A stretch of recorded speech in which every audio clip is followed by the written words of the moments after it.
శబ్దం దృష్టిని ఆకర్షిస్తుంది, మౌనం విధిని మార్చుతుంది. నువ్వు బాధపడుతున్నావు, అది నాకు తెలుసు. కానీ బాధ అనేది నీకు ప్రత్యేకంగా వచ్చిన శిక్ష కాదు. ఇది జీవితం నడిచే విధానం. ఈ లోకంలో పుట్టిన ప్రతి ప్రాణి ఒక దశలో భారాన్ని మోస్తుంది. ఎవరూ మినహాయింపు కాదు, నువ్వు కూడా కాదు. నువ్వడుగుతున్నావు, నేను తప్పు చేశానా? జీవితం అలా పనిచేయదు. ఇక్కడ మంచి చెడు అని రోజువారీగా లెక్కలు వేయరు. ఇక్కడ కారణం ఫలితం అనే ఒకే ఒక్క నియమం ఉంటుంది.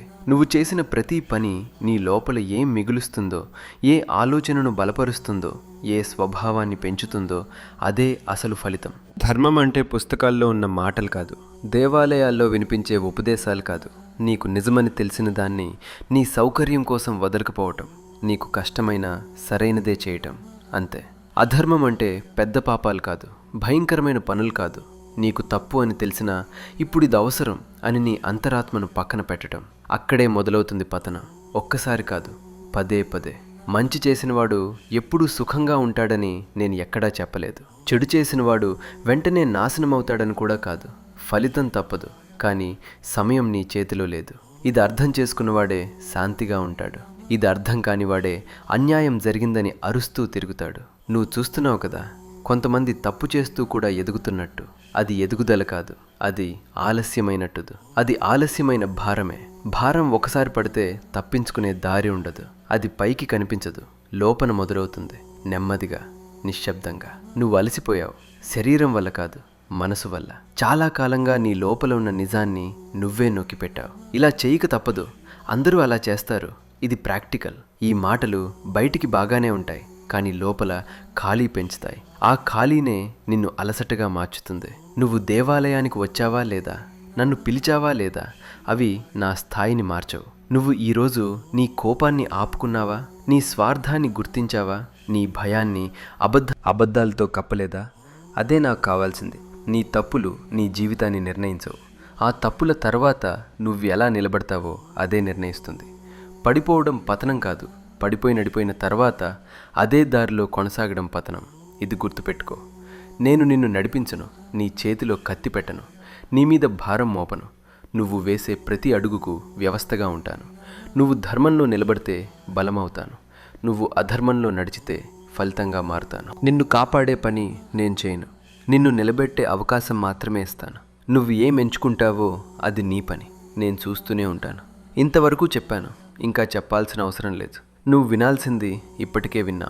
అర్థం చేసుకున్నావా లేదా అది కూడా ముఖ్యం కాదు. జీవితం అర్థం చేసుకునే వాళ్ళ కోసం ఆగదు. ఇక్కడి నుంచి నీ మీద ఎవ్వరూ భారం మోపరు, నీకెవ్వరూ దారి చూపరు. నువ్వు చేసే పని నువ్వే చూస్తావు, దాని ఫలితాన్ని కూడా నువ్వే మోస్తావు. అది విధానం. ఈ వీడియో నీ కంటపడిందంటే నీ అదృష్టం వల్ల కాదు, నీ అనుగ్రహం వల్ల కాదు. ఇది నీ కంటపడింది అంటే అది జరగాల్సిందే. ఇప్పుడు మాటలు అవసరం లేదు. నీ రోజు, నీ నిర్ణయాలు, నీ నిశ్శబ్దం, నీ పని, అవి మాట్లాడతాయి. ఇక్కడ ఆగుతున్నాను, నువ్వు నడుస్తావు, వ్యవస్థ పనిచేస్తుంది. నేనున్నానని నన్ను నమ్మి ఒక్క అడుగు నువ్వు వేస్తే నీ వైపు 100 అడుగులు నేను వేస్తాను. కానీ ఒక్క మాట గుర్తుపెట్టుకో, మౌనంగానే ఏ సమస్యనైనా పరిష్కరించుకోవాలి. మౌనమే అన్నిటికీ పరిష్కారం. నా భక్తుడు అంటే అన్నిటినీ ధైర్యంగా ఎదుర్కోవాలి, పోరాడి గెలవాలి. భక్త, నువ్వొక విషయం గమనించలేదు. నువ్వు బాధపడుతున్నప్పుడు జీవితం నీకు శత్రువులా అనిపిస్తుంది. అది సహజం. కానీ జీవితం శత్రువు కాదు, అది పరీక్ష కూడా కాదు, అది గురువు కూడా కాదు. అది కేవలం వ్యవస్థ. వ్యవస్థకు భావోద్వేగాలు ఉండవు. అది నిన్ను ప్రేమించదు, ద్వేషించదు కూడా. నువ్వు చేసే పనికి అది స్పందిస్తుంది, అంతే. నువ్వు ధర్మం అంటే ఎవరో చెప్పిన మంచి మాటలను అనుకుంటున్నావు, అది కాదు. ధర్మం అంటే నీ పరిస్థితి ఎలా ఉన్నా నువ్వు నీ లోపల నిజాన్ని వదలకపోవడం. డబ్బు తక్కువగా ఉన్నప్పుడు కూడా, అవమానం ఎదురైనప్పుడు కూడా, ఎవ్వరూ నీ వైపు నిలబడనప్పుడు కూడా, అప్పుడు నువ్వు ఎంచుకునే దారే మీ ధర్మం. అధర్మం పెద్దగా కనిపించదు.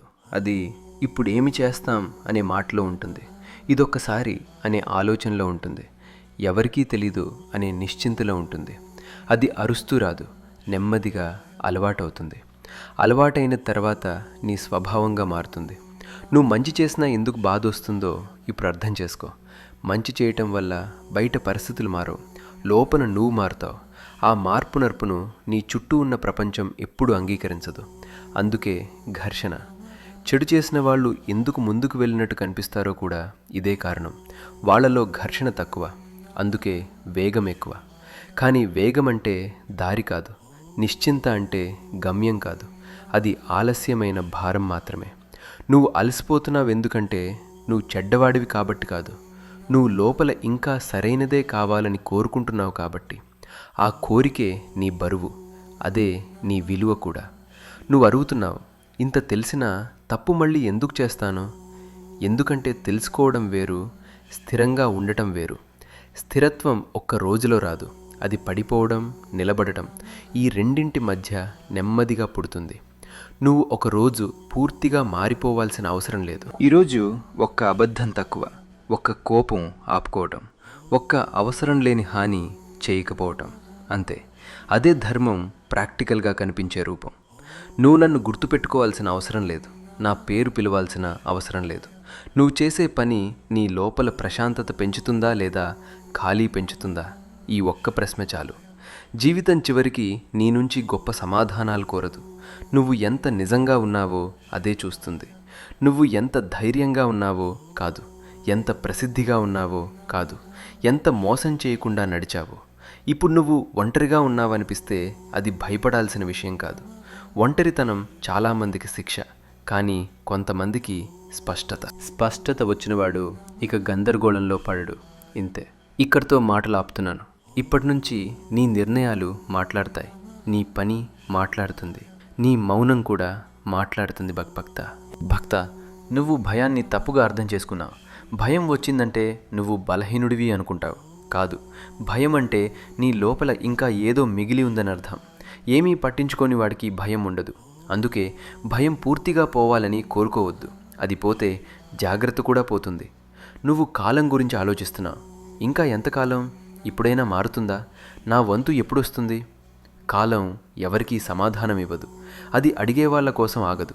అది వేచి చూసేవాళ్ళని కూడా పట్టించుకోదు. కాలం తన పని తను చేసుకుంటూ పోతుంది.